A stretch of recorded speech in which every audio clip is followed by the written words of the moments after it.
Bienvenue sur Pro c'est Pro. Alors aujourd'hui, on va décrypter l'actualité essentiellement sur trois sujets. La situation au Real Madrid avec Arbeloa qui est en ce moment critiqué, le nouveau prêt de Adengra à l'AS Monaco et les récentes performances extraordinaires de la pépite brésilienne Hendrik à l'Olympique Lyonnais. Donc restez et c'est parti. Déjà, au Real Madrid. En ce moment, il est dit dans la presse que Arbeloa, l'entraîneur de Real Madrid, est critiqué par les joueurs en interne. Ils estiment qu'il n'a pas les épaules nécessaires pour emmener le Real Madrid à atteindre ses objectifs, c'est-à-dire gagner la Liga et gagner la Ligue des Champions. Voilà ce que les joueurs disent. Et en ce moment, du côté de la presse, certains estiment aussi qu'il est trop gentil, il est trop conciliant, ses choix tactiques sont discutables.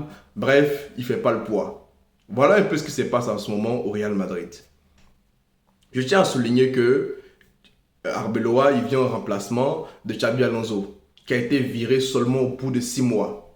Sachant que, avant que Xabi Alonso n'arrive au Real Madrid, on jetait la pierre à Carlo Ancelotti, disant qu'il est vieillissant, ses tactiques sont nulles, il ne sait pas utiliser Mbappé, l'équipe n'a aucun schéma tactique très clair et qu'il fallait faire venir la nouvelle star des entraîneurs, Xabi Alonso, qui sortait d'une grosse saison à Leverkusen, qui allait venir tout révolutionner.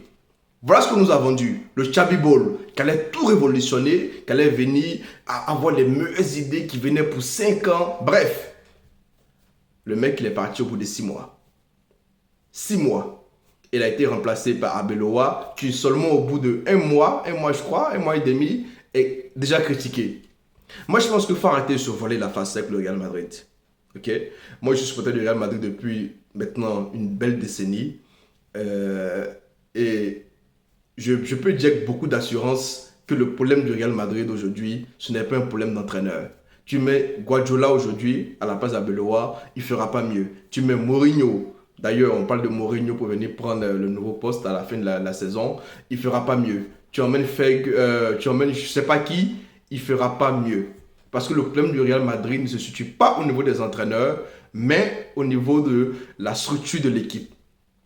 On sortait d'une Ligue des Champions en 2024 avec la Liga, un doublé très important. Et il y a eu le départ de Toni Kroos, qui n'a jamais été remplacé. La saison qui a suivi, Modric a été quasiment mis à la porte. Il voulait rester, mais ils l'ont poussé vers la sortie. Il n'a pas non plus été remplacé. Et ensuite, tu fais venir Mbappé, qui a le même profil que Vinicius, c'est-à-dire ailier, qui évolue sur le côté gauche, qui aime bien partir de la gauche pour rentrer dans la surface et créer du danger. Tu le fais venir, sans faire venir un numéro 9. Dans ces conditions, tu muselles ton attaquant star que tu avais, Vinicius. Tu ne remplaces pas ton milieu créatif que tu avais, Toni Kroos, Modric. Et par magie, tu espères que tout se passe bien. Et là, je n'ai même pas encore parlé de la défense. La défense qui est catastrophique. Militao qui est encore blessé. Va falloir commencer à soulever ce sujet. Il se blesse un peu trop. Tu as Huysen qui est venu, qui a fait 2 bons matchs et après ça, rien. Les 2 défenseurs actuellement qui tiennent la baraque, pour moi, c'est le jeune, je ne sais plus comment il s'appelle. Il y a un jeune de 22 ans là, qui joue régulièrement. Bref, son nom me reviendra. Tu as lui et tu as Rudiger. Enfin, Asensio, voilà. Asensio, pardon. Asensio et Rudiger. Tu as ces 2 pour moi qui tiennent la baraque. Ce n'est pas le top niveau, mais c'est pas mal. Donc, une fois qu'on a dit ça, vous allez me faire croire que c'est l'entraîneur qui est le fautif? Non, je ne crois pas. Je suis désolé. Je suis désolé. Moi, je pense que déjà au niveau de l'attaque, tu ne peux pas faire jouer Vinicius et Mbappé ensemble. C'est impossible. Mbappé, ce n'est pas un numéro 9 de métier. Ce n'est pas un numéro 9 classique qui va errer dans la surface comme un Olivier Giroud, comme un Lewandowski, qui va jouer en pivot. Non, Mbappé, il va jouer en 9 sur le papier, mais il va dézonner. Il va être aux abords de la surface ou bien sur le côté gauche. C'est tout. Et tu as un Vinicius qui se mâche les pieds avec un Mbappé. Aujourd'hui, ça critique Vinicius sans comprendre que il ne sait plus jouer en fait sur le terrain. Il est perdu parce qu'il a un profil similaire avec qui il doit composer. Il est perdu. Ça critique aussi Bellingham, disant que ah oui, Bellingham c'est la loose en ce moment, on ne sait pas trop qu'est-ce qu'il fait, ça court bêtement sur le terrain. Mais je suis désolé, Bellingham c'est troisième au Ballon d'Or 2024, il faut le dire. Troisième au Ballon d'Or 2024. Troisième. Meilleur joueur de la Liga, la saison 2023-2024. Ah oui, il faut le dire.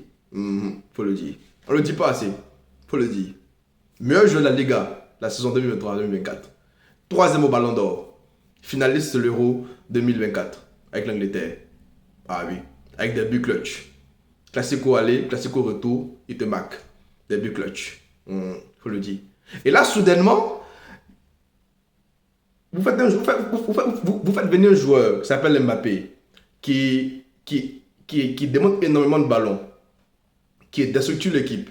Et on demande à Bellingham de ne plus monter comme il le faisait lors de sa première saison, a dit de venir dans le dos des défenseurs, profiter du fait que l'attaquant joue en pivot. Non, désormais, reste dans le milieu du terrain, fait jouer un rôle de milieu relayeur, oublie les buts, oublie de monter sur le terrain de la surface et soit muselé. Mais je suis désolé, c'est normal qu'il soit perdu aujourd'hui. Bellingham, il a évolué dans son football. Le Bellingham de Dortmund que nous avons recruté, ce n'est plus le même aujourd'hui. À Dortmund, c'était un milieu relayeur, milieu central souvent. Mais aujourd'hui, c'est un joueur qui joue aux abords de la surface, qui aime jouer aux abords de la surface, qui peut même jouer un poste de 9,5. Ah oui, mais il est volontairement muselé parce qu'on estime qu'on n'a plus besoin de ses services. Aujourd'hui, avec le Real Madrid, tu as Mbappé qui marque énormément de buts, mais tu as le reste de l'équipe qui ne marque quasiment pas. Ce qui fait que le Real Madrid est prenable dans tous les matchs. Il suffit juste de museler Mbappé avec un bloc bas, un bloc compact et c'est fini. C'est terminé. Donc ne me faites pas croire que le problème du Real Madrid c'est l'entraîneur. Virez Arbeloa si ça vous chante. Je pense que le principal fautif c'est le président du Real Madrid, Florentino Pérez, qui a eu des choix discutables.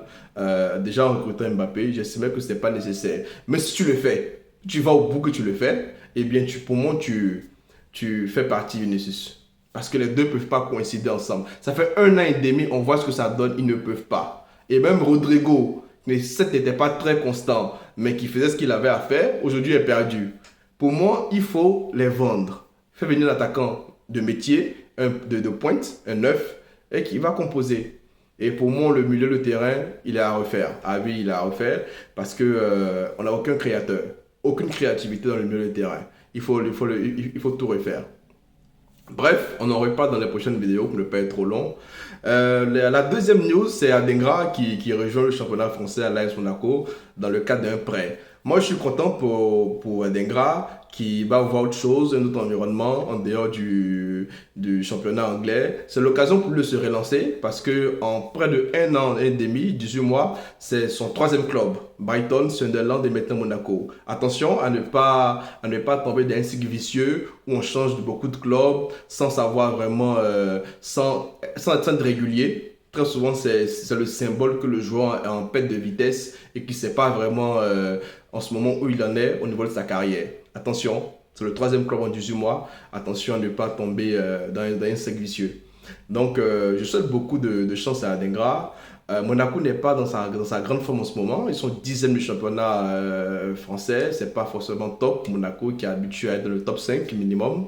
Ils sont barragistes de la Ligue des Champions, intéressant à voir. Mais je pense que Adingra a beaucoup à jouer sur ce prêt à Monaco. Il a énormément de choses à jouer. Il va falloir vraiment s'illustrer, muscler son jeu. Il va falloir avoir la dalle et essayer de s'illustrer. Pour moi, il faut qu'il se pose dans un club qui démontre sa valeur saison après saison parce qu'il a les capacités. Mais il va falloir le faire sur le terrain, le prouver pour gagner la confiance de l'entraîneur.